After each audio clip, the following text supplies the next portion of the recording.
Working, we engage with researchers, academics, and policymakers on some of the most important public policy questions facing workforce development and criminal justice reform.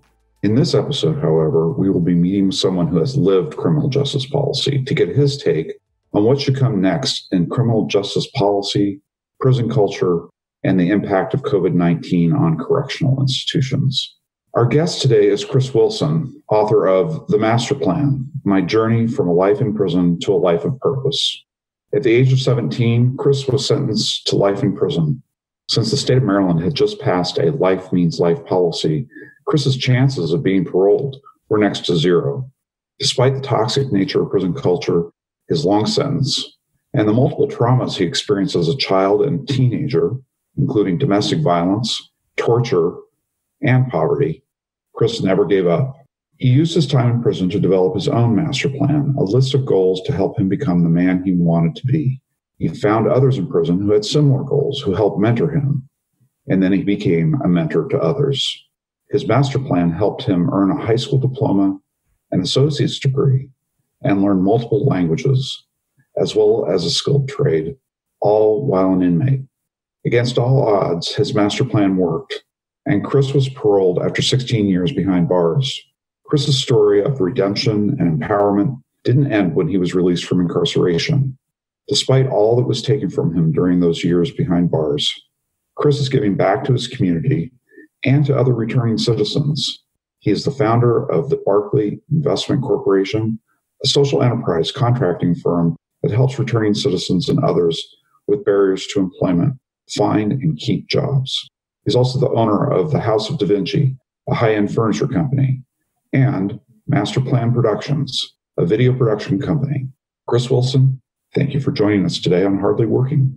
So, Chris, we're in the middle of a coronavirus epidemic, and it's really been weighing on my mind kind of how that epidemic might be playing out in prisons. And I'd like you to talk a little bit about what's happening, what you think might be happening in prisons, how it's affecting people. What are some of the special challenges that go along with dealing with coronavirus in prison?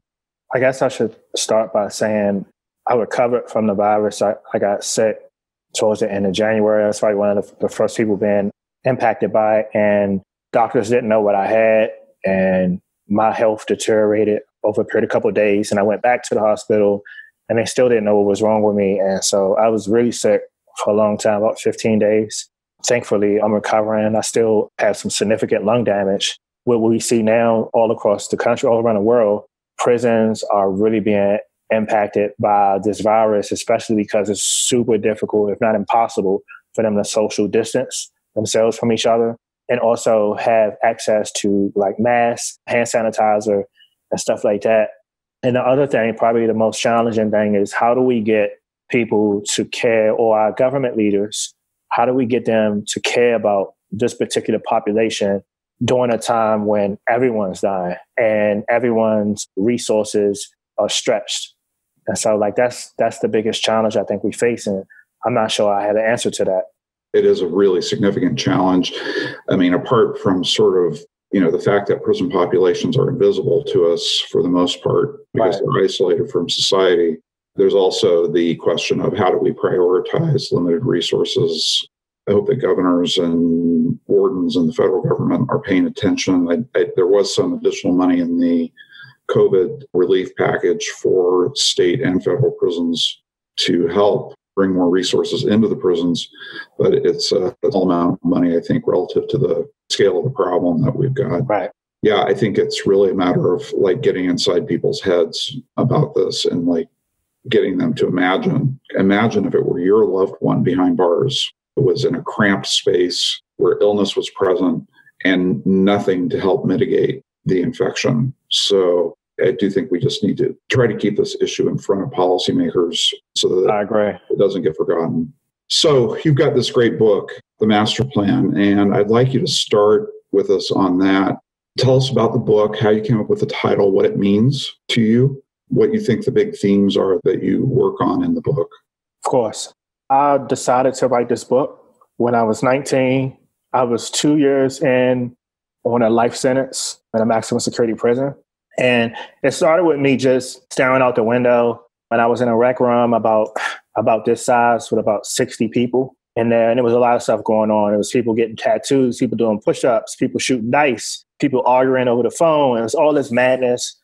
And I was 118 pounds. And I was like, how did I end up in prison? And like, I'm a good dude. And I knew that I committed a crime, but I was like, these men came after me. Like, I didn't start this. Like, how did I end up with life? And then I started thinking, I'm book smart too, by the way. And it's like, I could read a 300-page book in like 2 days and retain like 70% of what I read. And, I was on the chess team and I played the cello, but I never really applied myself because people around me was like, that's not cool. You should be more into sports and stuff like that. And so I never pushed myself. And so around this time in the day room, when I was thinking about that, I met this one guy who I talk about in the book, Steven, who eventually became my mentor, but he also had life sentence and he was about a year older than me. And he was teaching himself computer programming out in the rec room with all this stuff happening in the rec room, all this madness. And here he was studying. So I asked him what he was working on. And he says, I'm going to teach myself computer programming. I'm going to get out of prison. I'm going to start a software company. I'm going to buy my dream car. And I remember laughing at him. I was like, dude, you don't even have a computer. How you going to pull this off? And he looked at me and he says, it don't matter. And he says, look around. He says, they've taken everything from us. He says, but like nobody can take this from us. Mm-hmm. So it was like, that's how we get out of here, is that we educate ourselves.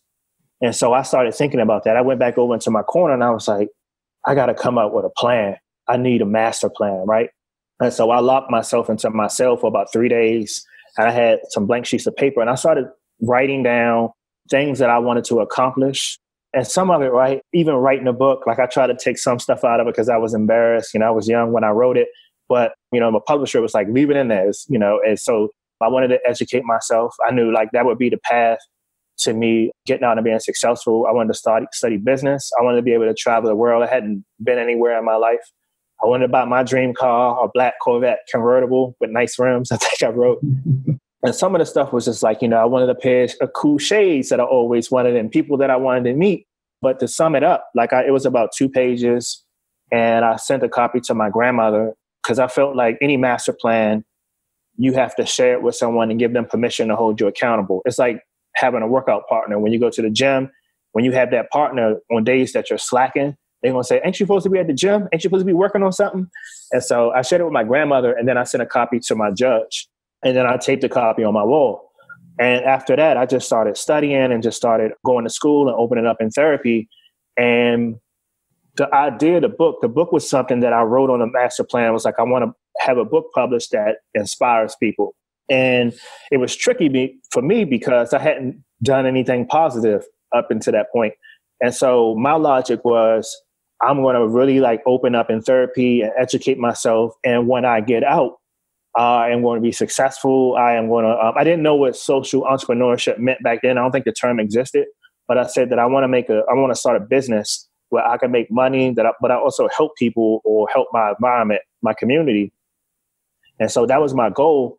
And the tricky part was that I had to get out and do all those things. And so I ended up spending 16 and a half years in prison. And I got out and moved to Baltimore. And the plan kept me guided. So I went back to school. I knew education was important. I wanted to leverage the networks at the universities to hopefully get a job, which I did. And as I started accomplishing more things on my master plan and winning awards, including a presidential award from Obama, reaching financial independence and working in really tough communities and solving problems, that's when I was like, all right, I've done a lot. I think it's time for the book. I think I can accurately say that I'm successful. And so that's when I broached the conversation of how do I publish a book? And so 2 years later, the master plan is there. So that's a fantastic story. There's so much there that I want to unpack. I'd like to back up just a little bit and have you talk about that moment that you said, how did I get here? So talk about that a little bit. What was that moment like? What was your answer to yourself when you asked that question?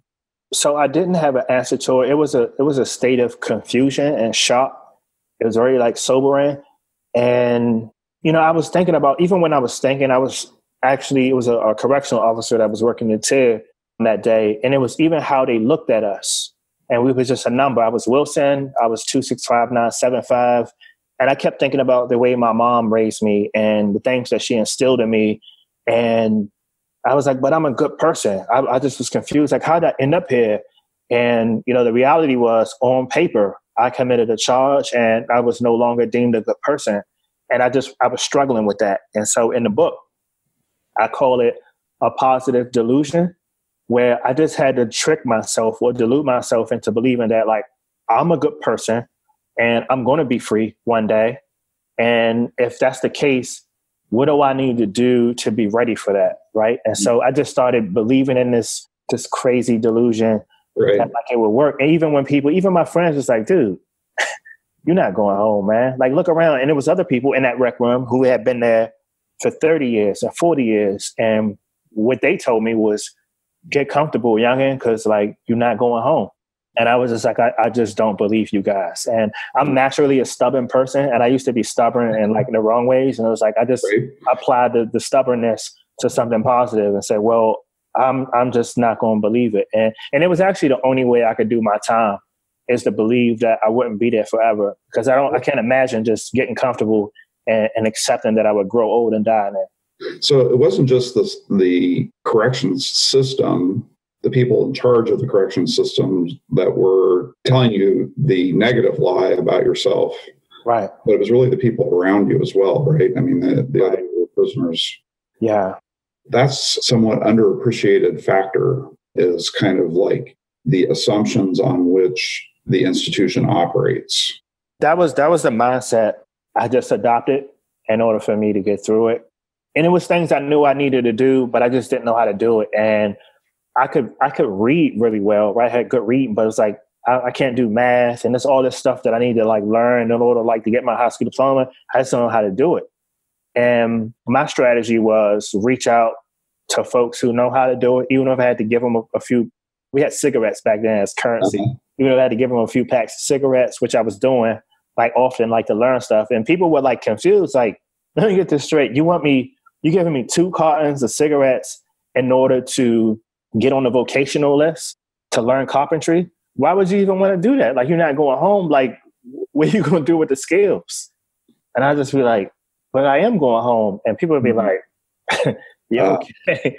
Yeah. And it was just odd. And people was just like, yeah, he's a little delusional. He thinks he's getting out. Who was it, another prisoner keeping the list of who gets on? Yeah, so prisoners, despite what the public believe, like, prisoners usually run the day-to-day operations in prisons.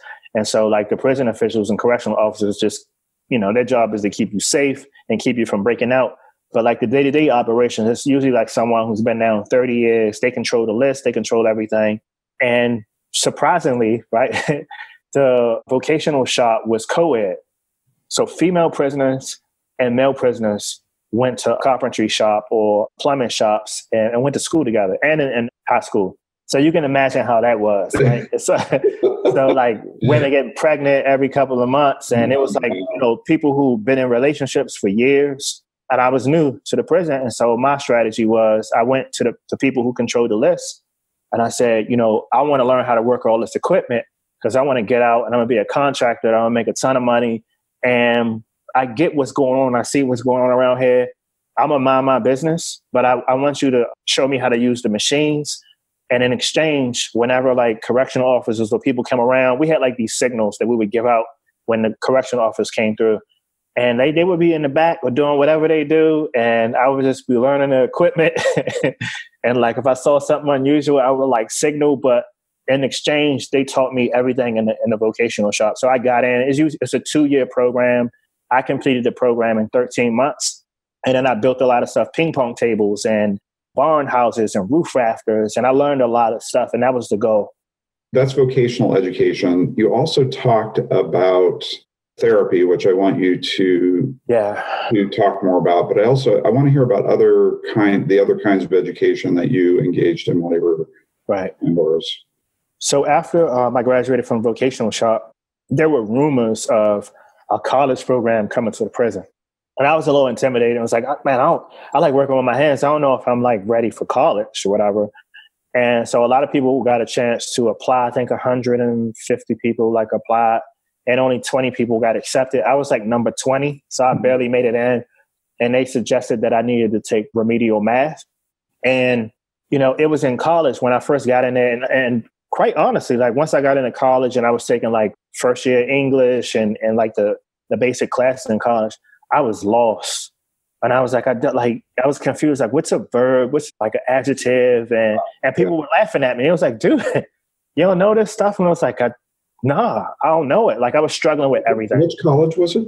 Anne Arundel Community College in Maryland. And so it was a pilot program that they wanted to see, like, you know, what would happen if we provided like college education. And so I got in. And the professors would come in to lecture us. And I just remember how tough they were on us, right? And I remember my professor saying, like, taking that red pen and marking up my papers and said, this is garbage. And you have nothing but time. So there's no excuse for you, like, to get this stuff wrong or mess up. And so they would give me tons of books. I was like, go read it, go fix it. You know, it was kind of like the soup Nazi on Seinfeld. Like, it was like very strict, right? But no food for you. Yeah, no food, yeah.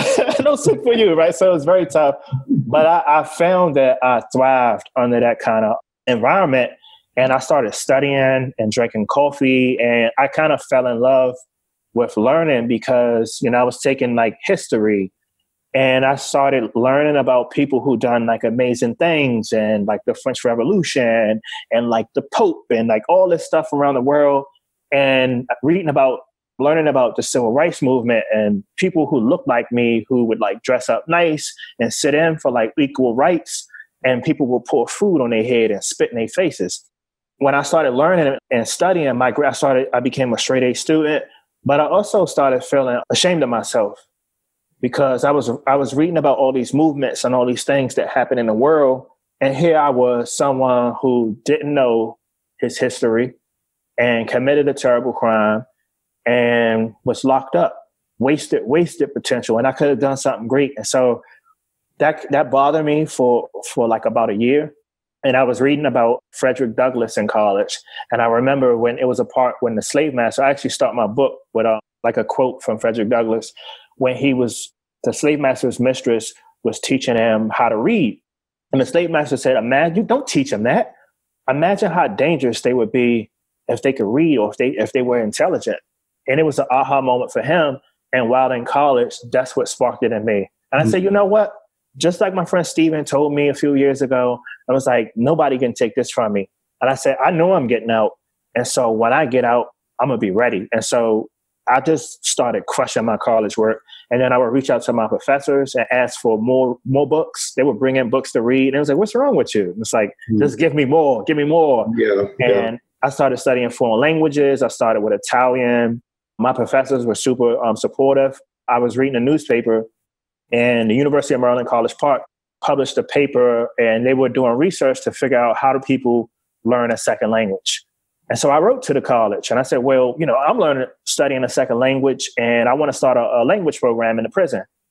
And they wrote back to one of the teachers that was running the college program to see if I was for real, if I was a real person.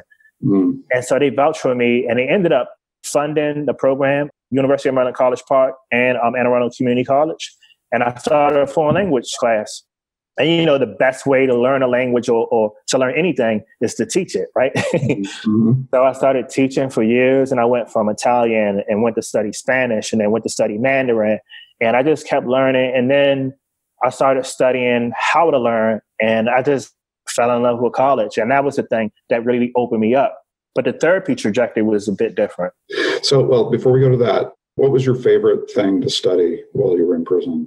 History. Any particular kind? Maybe the French Revolution around that era. I think I write about this in my book, where I fell in love with Napoleon. And most people would say, well, he's a warmonger or what. But what I liked about him and what inspired me about him, besides my history teacher who was like nuts, he would come in and it would be like he was on a ledge speaking to the troops. And so he was a very passionate history teacher. But what inspired me about studying like the French Revolution and history during that era was that Napoleon wasn't French. Mm-hmm. So he was technically like Italian, like he didn't speak good French. Corsican. he was Corsican. Yeah, he was short and a little greasy, and like he was awkward around women, awkward around everyone. But he compensated by studying military strategy, and he would exchange books with like his friends, and he would wait for his moment. And so that's what I was inspired by. I was like, I could spend my time studying this entire incarceration, and if I get my opportunity, which he did, I could show like how intelligent I am and what I could accomplish. And so that's something like that I adopted, I guess, like from him, even though he didn't know when to quit too. So he couldn't chill and kept going to war with people. That was his downfall. So I learned from that. But what I took from it was just wait for my moment and then make sure I'm ready.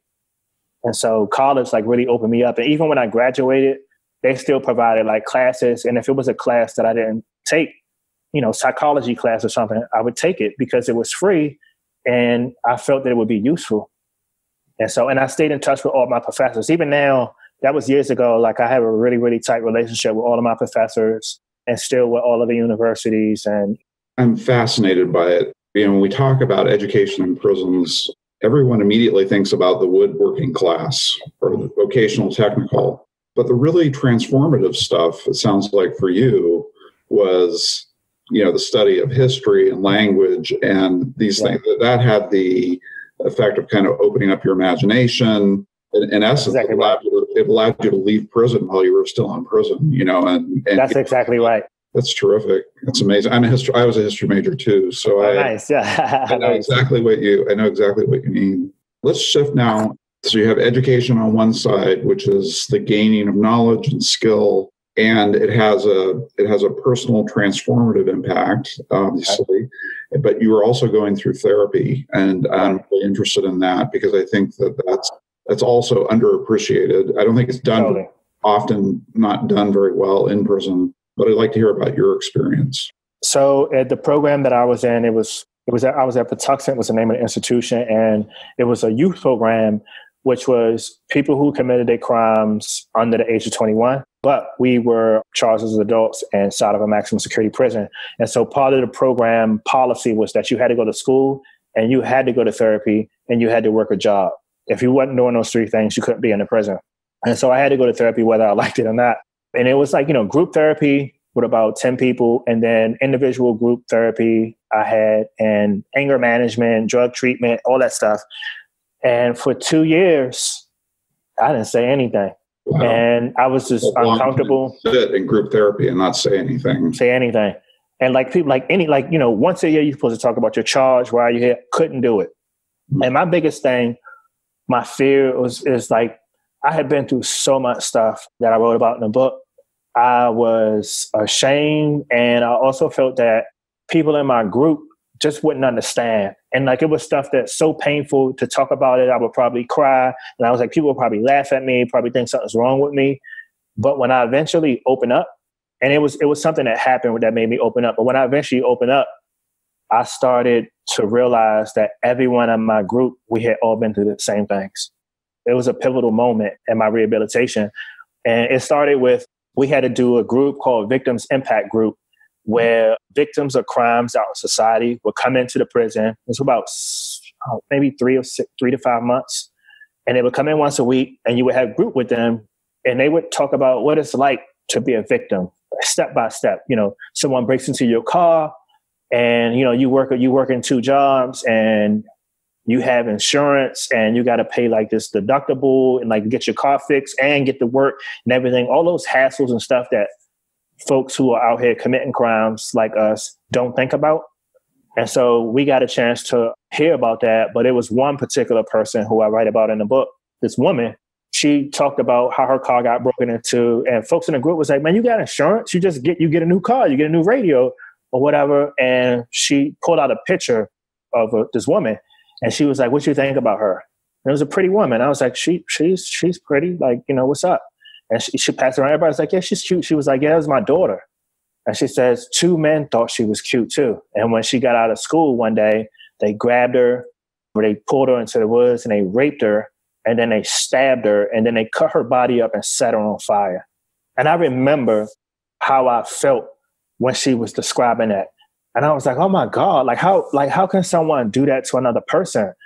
And that's what I was thinking. And then she says, these guys who done that, they were monsters like you guys. And I was like, that's how she sees me? Like, I couldn't do that to a person, right? And when she left and we went back to the tier, the guys who were in my group, some of them, most of them were laughing about it. I said, I would have done the same thing. And what I said to myself, I was like, they are monsters out here. And I was like, I could never do something like that to a person. And I said, I got to open up and group. I can't just say like, yeah, I'm good. I'm not going to do this anymore or whatever. I'm not going to break law.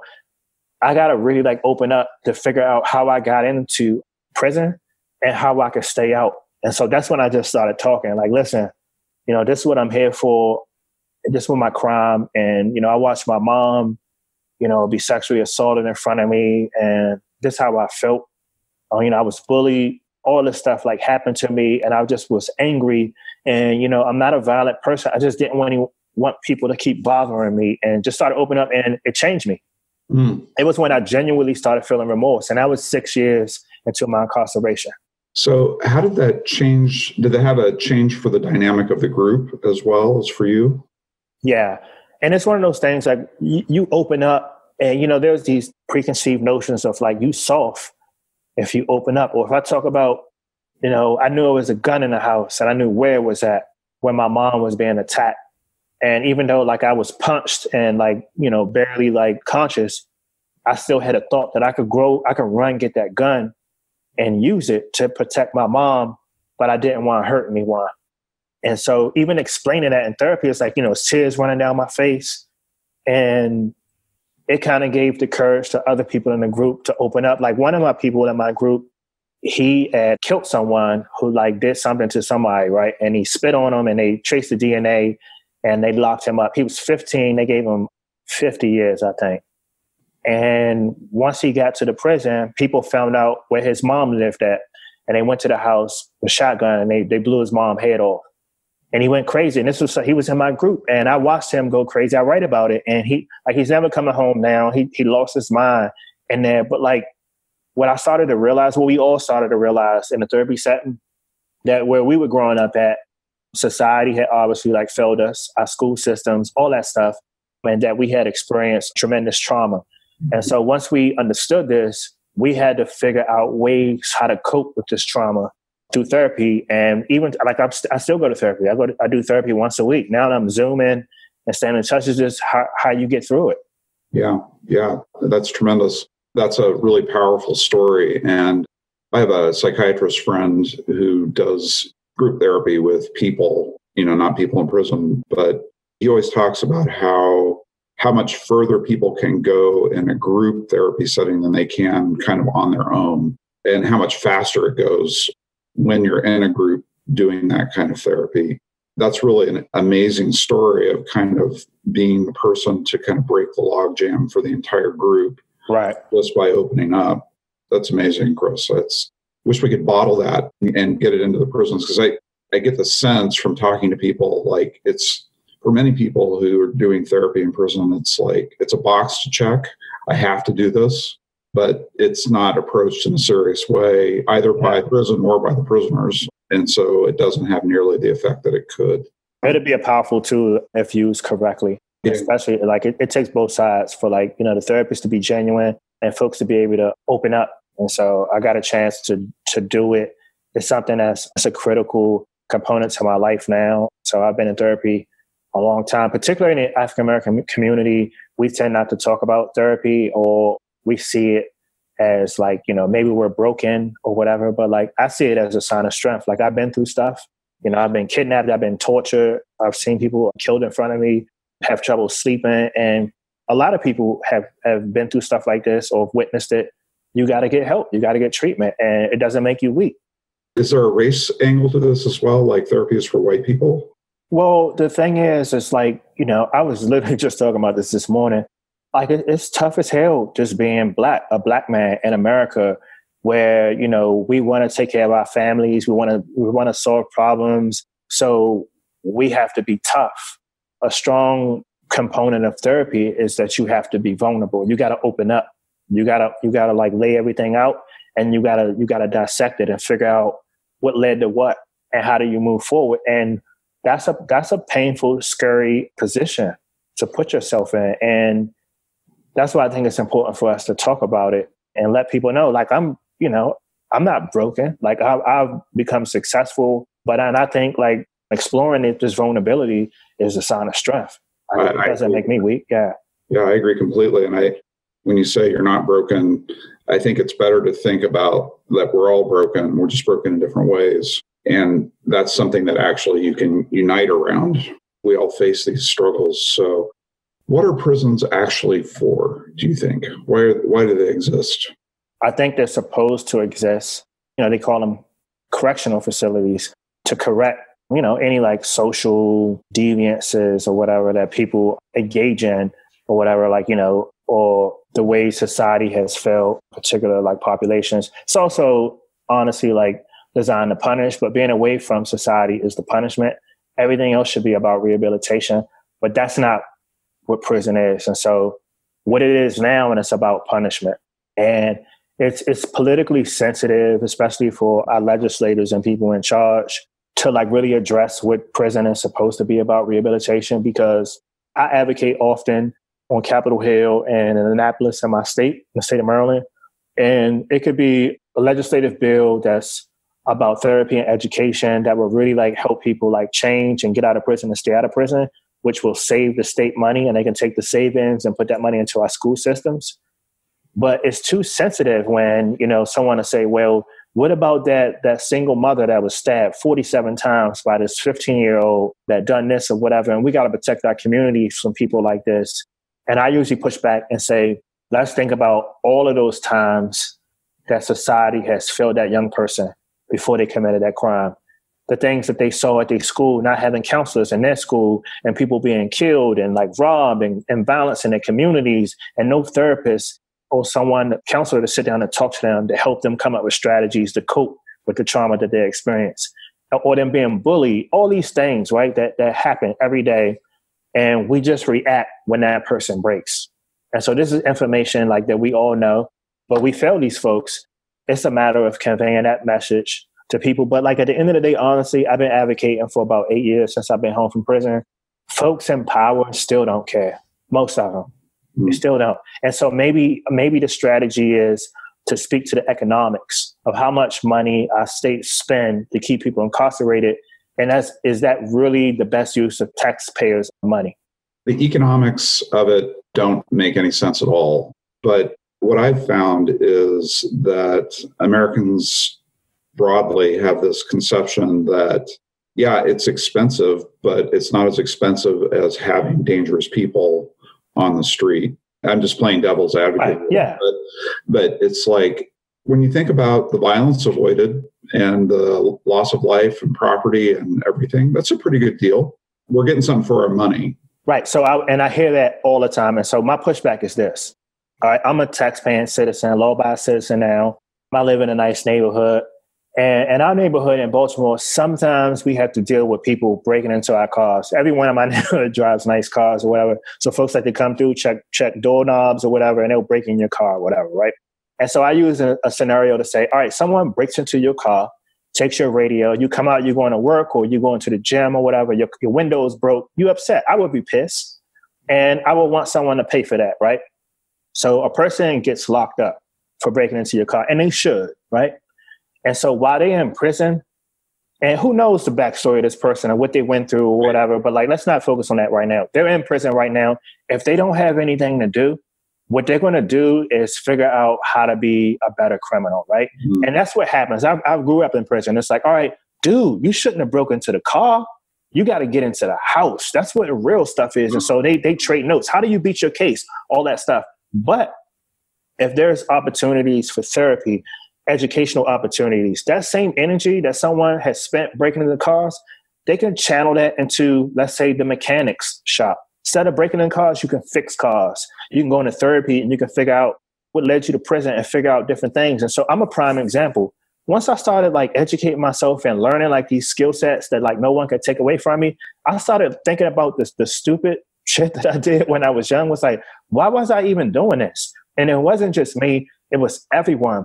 and in the college programs and the vocational programs that was thinking like this. And so when these folks come home, they don't break the law. There's data, there's science that supports this. Even a little bit of education, they don't go back because they get out, they're more employable. They reacclimate better to their community. They communicate better with their families, everything. And so this is science, right? This is the best return for taxpayers, like money. And people can say, well, the alternative is they come out, they break into your house, they tie your family up or whatever, which is stupid. And it's like, this is what works. And so folks, legislators who still won't like listen or like budge, knowing like what the data like supports and stuff, like everyone I went to college with, like I researched this, it was about 150 of us who made it through the college program at Patuxent. Every single one of us are home and doing well. And most of us, half of us went back to get additional college degrees. The real question there is like, did the education change the people and therefore they did better? Or had those people already made a decision like you did? You know, there was an internal shift away from sort of a mentality of crime toward a pro-social mentality. And that's where the drive came from to actually engage in the programming. So this is how I think it works, right? And I'll use myself as an example. So it takes like a leap of faith, right? So it takes someone that people like respect or whatever, or just like, you know, you seem like a decent dude, you one of us. That person takes that leap of faith. And I write about a guy, I think his name was Didi, who was like a tough guy from Baltimore. And he saw us studying and he was like, I'm going to go sit down with y'all. Can y'all help me get my high school diploma? And you take that leap of faith and you know, it's confidence building to like accomplish and learn things that before seemed very challenging to learn. Quadratic equation, like learning like how to like solve all these math problems or word problems, using logic, becoming a critical thinker. You just start to look at your life differently. When people see that, they're like, oh, Chris, he got his high school diploma in 2 months? And like, I want to try. And so initially folks take that leap of faith and say, I'm going to experiment with this. If this is what y'all say it is, let me experiment with it. And then once they start seeing those rewards and getting that feedback from the professors, like, this is really good work. We discover things that's inside of us. And once we discover them, it's like, why would I want to break into your car? Right. It's just stupid. Like, yeah, I want my own car. Yeah, I want my own car. Like, you start doing the math of like, what does it cost for my lawyer and like all these fees and home monitoring? Like, it's dumb. Yeah. That's really interesting. I'd like to have you reflect a little bit on if you got to sit down with Governor Hogan or Governor Cuomo or whoever and give them the 3 things or 2 things or however many you can think of, but the things that need to change, what are they? I mean, like, I guess the first thing that I would say, I would just make sure I convey my sympathy of what's happening, especially in Maryland, especially here in New York, the epicenter of the level of suffering and loss that's taking place, right? That would be like the first thing that I would convey. The coronavirus. And the second would be like that this population, prison population, they don't deserve to die. Like, despite them committing crimes and everything, like, they just don't deserve it. It's not right. And I would employ them to consider like ways to keep them safe. And so that would be like one thing. And, you know, the other thing is just not just keeping them safe, but also like challenging the prison population to use this moment as like a reset. And what I mean is, like, I spent a lot of time in solitary confinement. I think once I did 117 days and some shorter spurts. And like, as traumatic as it is, because most of our population right now is on lockdown or some form of isolation, it was like to mental stuff and like using this time to reset and educate myself and think about like when we get out, how we can be productive and how precious life is. And so I would encourage like these governors, this is things that they can do. And we can challenge our population, even in tough times, especially in prison, because we hear on social media, a lot of people complaining about, I've been in my house all this time or whatever. It's like, they're going through much worse scenarios, but we've been through it before. And so I would challenge them, like, to support them during these times. And so one of the things that I've been working on for the past couple of months is I've been working with a tablet company that provides educational programming at no cost to the inmates or their families. And we got folks like Zoom to come on board, Khan Academy, all these content providers at no cost. And the message is like, we're going through this pandemic, but we can come out stronger. And we should communicate that message to our prison population of that, like, we understand that your punishment is being away from your family, but you can come back better, and you should. And here's how you can do it. And so I would just encourage governors to support like programming, support just keeping them safe, hand sanitizer, and just doing what they supposed to do, because these are real people. Yeah, that is a really great place for us to end this, which is to remind everyone that prisoners are people.